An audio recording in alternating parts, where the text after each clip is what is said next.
Hello, my name is Rachel Chipka, and today for a new skill that I wanted to learn is that I wanted to teach myself how to make a smear in my animations.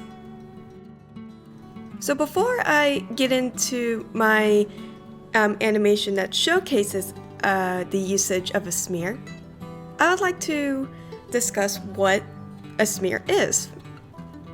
For starters, a smear is honestly very crucial for animation itself. It simulates what it would be like if you drew a motion blur, since animation itself can't process motion blurs that easily. And then there's two ways of showing that, and that's by stretching or multiples.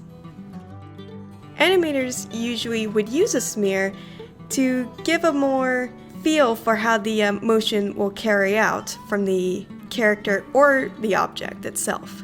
And they usually don't last very long. Most of the time, people don't really notice them unless if you pause the the animation at a weird time and you see that it's kind of, well, deformed in a way. So let's start off by showing an animation that I did to show that a smear can change the way how an animation feels in motion. So for this example, I decided to just draw like a normal person, in this case a blank girl, holding a blue teddy bear. I wanted her to toss the teddy bear up in the air and then have her catch it back down. As you can see, the teddy bear moves up the screen and then comes back down towards the girl.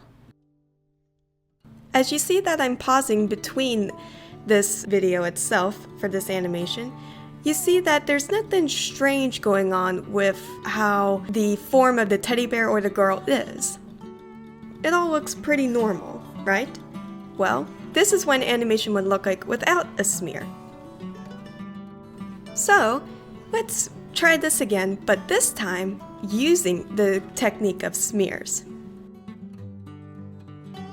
So now, in this version of this animation, I put in a smear motion into the teddy bear itself. Let's see if you can detect it. Did you see it? If you didn't, then honestly that's probably a good thing.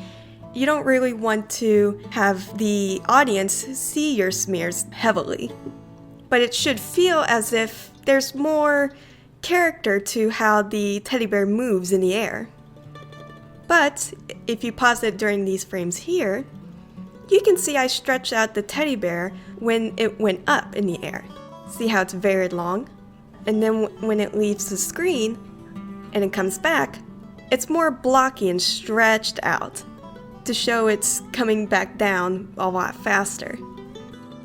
This is the concept of using stretching for a smear. Here's a side-by-side to show the difference. It's the same motion, but one side will feel more normal than the other. But it's really a personal preference if you want to use a smear in your animations or not.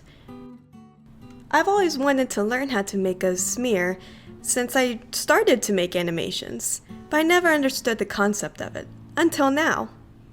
And I am so happy that I finally learned how to make a smear. Thank you for watching this video, and I hope you have a good day!